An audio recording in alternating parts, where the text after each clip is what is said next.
jatuh. Mana? Hari ni hari kami 18 bulan 6. Kita buka macam biasa. Macam biasa, caramelized onion on the way. Sayur pun on the way. Lulus. Kita dapat dah first order pada hari ini. Abang depan ni dia ada combo set. Burger combo set sekali dengan fries. Lepas tu kita akan bagi pula dia burger combo free sebab dia orang yang terawal. Untuk burger combo, roti bawah kita akan letak mayonis dan sedikit sos cili. Salad, sekeping tomato. Kita akan letak patty crispy zinger dulu. Patty ayam crispy. Okay, letak ayam crispy dulu. Atas ayam crispy ni kita akan letak cheese keping. Kita tunggu patty beef homemade siap sekejap.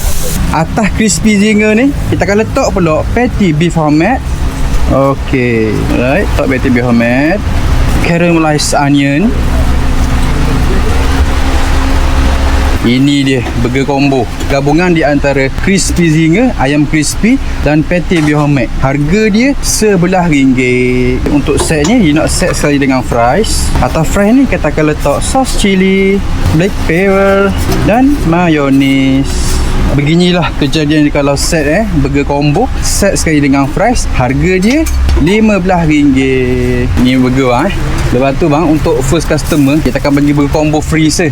Yang abang first customer kita hari ni kita bagi burger combo free se. Okay, masih banyak gula bang. Dah.